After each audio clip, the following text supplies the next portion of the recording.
LDC exam കഴിഞ്ഞവരും ഇനി വരാനിരിക്കുന്ന LDC എക്സാമിന് വേണ്ടി തയ്യാറെടുക്കുന്നതുകൊണ്ട് ശ്രദ്ധിക്കേണ്ട 1-2 കാര്യങ്ങളാണ് ഇന്നത്തെ വീഡിയോയിലൂടെ പറയുന്നത്.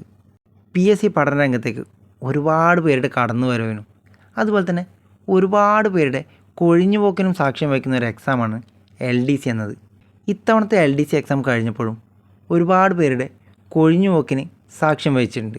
അപ്പോൾ അത്തരത്തിൽ കൊഴിഞ്ഞു പോകുന്നവർ മനസ്സിലാക്കേണ്ട ആദ്യത്തെ കാര്യം, ഒരുപക്ഷെ ഒരു 6 മാസം കൊണ്ടോ അല്ലെങ്കിൽ 1 വർഷം കൊണ്ടോ ഈ LDC പോലുള്ള വലിയ എക്സാമുകളിൽ നമുക്ക് വിജയം നേടാൻ സാധിക്കണമെന്നില്ല. അതിനുള്ള പ്രധാനപ്പെട്ട ഒരു കാരണം, ഒരുപാട് ആൾക്കാർ അത്രയും സമയം ചിലവഴിച്ച് നന്നായി എഫേർട്ട് എടുത്ത് പഠിക്കുന്നവരുണ്ട്. അപ്പോൾ അത്തരത്തിലുള്ളവരോട് കൂടി മത്സരിച്ച് നമ്മൾ വിജയിക്കണമെങ്കിൽ നമ്മളും അതുപോലെ തന്നെ നന്നായി ഹാർഡ് വർക്ക് ചെയ്യണം. എങ്കിൽ മാത്രമേ ഇതുപോലുള്ള എക്സാമുകളിൽ നമുക്ക് വിജയിക്കാൻ സാധിക്കൂ. ഇത്തവണത്തെ ക്വസ്റ്റ്യൻ പേപ്പർ നമ്മൾ ഒന്ന് അനലൈസ് ചെയ്താൽ നമുക്ക് മനസ്സിലാവും. നന്നായി പ്രിപ്പയർ ചെയ്ത ഒരാളാണെങ്കിൽ തീർച്ചയായും പ്രസ്താവന രീതിയിലുള്ള ചോദ്യങ്ങളാണെങ്കിൽ പോലും അയാൾക്ക് നല്ലൊരു മാർക്ക് സ്കോർ ചെയ്യാൻ സാധിക്കും.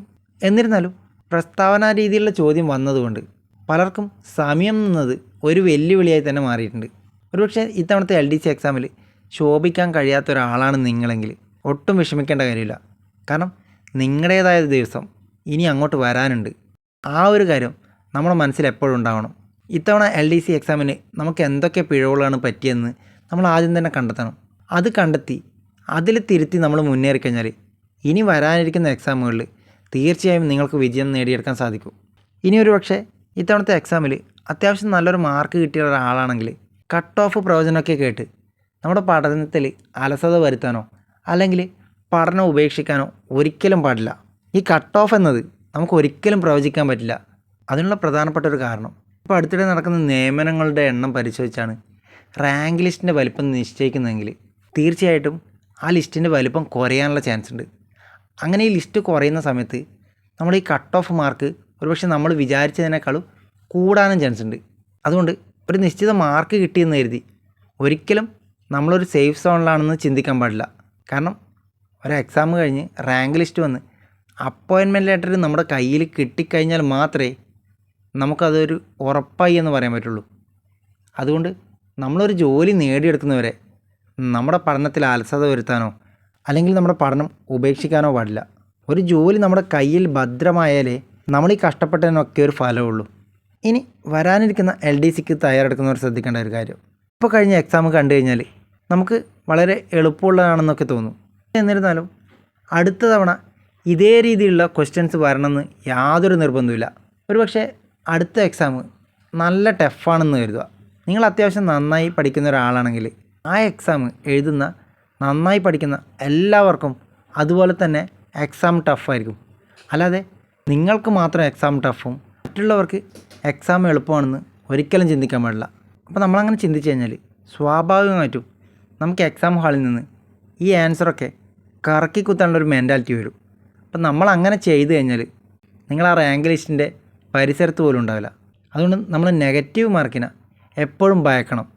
കാരണം ആ ഒരു 1-2 നെഗറ്റീവ് മാർക്ക് കൊണ്ട് ഒരുപക്ഷെ നമ്മുടെ ജോലി സാധ്യത തന്നെ ഇല്ലാതായി മാറും. അതുകൊണ്ട് എക്സാം ഹാളിൽ നിന്ന് നമ്മൾ ഒരിക്കലും ഭാഗ്യപരീക്ഷണത്തിന് നിൽക്കാൻ പാടില്ല. ഇനി ശ്രദ്ധിക്കേണ്ട മറ്റൊരു കാര്യം, നമ്മൾ ഏതൊരു എക്സാം ഹാളിൽ കയറി കഴിഞ്ഞാലും അതിൽ ഭൂരിഭാഗം പേർക്കും ചെറിയ രീതിയിലെങ്കിലും സമ്മർദ്ദം ഉണ്ടാവും. അതൊരു പക്ഷേ പരീക്ഷ എളുപ്പമാണെങ്കിലും ടഫാണെങ്കിലും ഇത്തരത്തിലുള്ള സമ്മർദ്ദം ഉണ്ടാകാൻ ചാൻസ് ഉണ്ട്. അപ്പോൾ അങ്ങനെ സമ്മർദ്ദത്തെ അതിജീവിക്കുന്നവരാണ് മികച്ച റാങ്കുകൾ സ്വന്തമാക്കുന്നത്. അതുകൊണ്ട് നമ്മളെപ്പോഴും ശ്രദ്ധിക്കേണ്ട ഒരു കാര്യം, എക്സാം ഹാളിലേക്ക് നമ്മൾ കയറുമ്പോൾ നമ്മുടെ മൈൻഡ് എപ്പോഴും കൂളായിരിക്കണം. അങ്ങനെ റിലാക്സ് ആയി കഴിഞ്ഞാൽ മാത്രമേ നമുക്ക് നല്ല രീതിയിൽ എക്സാം എഴുതി വരാൻ പറ്റുള്ളൂ. അതുപോലെ തന്നെ പഠിക്കാൻ ഒരുപാട് സമയം അല്ലെങ്കിൽ ഒരു മാസങ്ങളോ വർഷങ്ങളോ ഉണ്ടായിട്ടും പഠിക്കാതെ പരീക്ഷയുടെ അവസാന ഘട്ടത്തിൽ ചിലർ ഉറക്കമൊഴിഞ്ഞ് പഠിക്കുന്നത് കാണാറുണ്ട്. അതുപോലെ തന്നെ എക്സാമിനോട് അടുക്കുന്ന സമയത്ത് സിലബസ് കംപ്ലീറ്റ് ആയില്ല എന്ന് പറഞ്ഞ് ഓരോ ടോപ്പിക്കുകൾ ഓടിച്ചിട്ട് വായിക്കുന്നതും കാണാറുണ്ട്. നിങ്ങൾ അത്യാവശ്യം നന്നായി പ്രിപ്പയർ ചെയ്യുന്ന ഒരാളാണെങ്കിൽ പരീക്ഷയുടെ അവസാന ഘട്ട സമയത്ത് ഒരിക്കലും പുതിയ ടോപ്പിക്കുകൾ പഠിക്കാതിരിക്കുന്നതായിരിക്കും നല്ലത്. കാരണം അങ്ങനെ പഠിച്ചു കഴിഞ്ഞാൽ നന്നായി പഠിച്ച ഭാഗം പോലും റിവിഷൻ ചെയ്യാനുള്ളൊരു സമയം ഉണ്ടാകാൻ ചാൻസ് ഇല്ല. അതുകൊണ്ട് എക്സാമിനോട് അടുക്കുന്ന സമയത്ത് നമ്മൾ പഠിച്ച കാര്യങ്ങൾ ഉറപ്പിക്കാൻ വേണ്ടി, അതായത് റിവിഷൻ ചെയ്യാൻ വേണ്ടിയാണ് സമയം കണ്ടെത്തേണ്ടത്. കാരണം പ്രസ്താവന രീതിയിലുള്ള ചോദ്യങ്ങളായതുകൊണ്ട് നമ്മൾ ഓരോ ടോപ്പിക്കിനും വളരെ ഡീറ്റെയിൽഡ് ആയിട്ട് തന്നെ പഠിക്കേണ്ടതുണ്ട്. പിന്നെ നമ്മൾ ശ്രദ്ധിക്കേണ്ട മറ്റൊരു കാര്യം, നമ്മളൊരു നാണയത്തിൻ്റെ രണ്ട് വശവും കാണണം. അതായത് എക്സാം എഴുതിയ എല്ലാ ആൾക്കാരും ഈ റാങ്ക് ലിസ്റ്റിൽ ഉൾപ്പെടില്ല എന്നുള്ള ഒരു ബോധ്യം നമുക്ക് എപ്പോഴും മനസ്സിലുണ്ടാവണം. ഒരുപക്ഷെ നിങ്ങൾ ആ എക്സാമിൻ്റെ റാങ്ക് ലിസ്റ്റിൽ ഉൾപ്പെട്ടിട്ടില്ലെങ്കിൽ ഒരിക്കലും ടെൻഷൻ അടിക്കേണ്ട കാര്യമില്ല. കാരണം അവിടെ നിങ്ങൾക്ക് പറ്റിയ പിഴവ് കൊണ്ടാണ് അങ്ങനെ സംഭവിച്ചത്. അടുത്തതിൽ ആ പിഴവ് തിരുത്തി ഞാൻ മുന്നേറുന്നുള്ള ഒരു ദൃഢനിശ്ചയം ആദ്യമേ ഉണ്ടാവണം. എങ്കിൽ മാത്രമേ ഒരു എക്സാം കഴിഞ്ഞാൽ തൊട്ടടുത്ത എക്സാമിന് വേണ്ടി നല്ല രീതിയിൽ പ്രിപ്പയർ ചെയ്യാൻ നിങ്ങളെ മനസ്സിന് പറ്റുള്ളൂ. പരിശ്രമിച്ചാൽ നേടാൻ പറ്റാത്തതൊന്നുമില്ല. അതിന് ഉദാഹരണമായി ഒരുപാട് പേർ നമുക്ക് ചുറ്റിലുണ്ട്. നന്നായി പരിശ്രമിച്ചവർക്ക് മാത്രമേ ഇത്തരത്തിലുള്ള എക്സാമുകൾ വിജയിക്കാൻ സാധിച്ചിട്ടുള്ളൂ. അതുകൊണ്ട് യാതൊരു മടിയും കൂടാതെ വളരെ ശ്രദ്ധയോടുകൂടി എക്സാം എഴുതുക. എങ്കിൽ വിജയം നിങ്ങളുടെ കൂടെ തന്നെ ഉണ്ടാവും.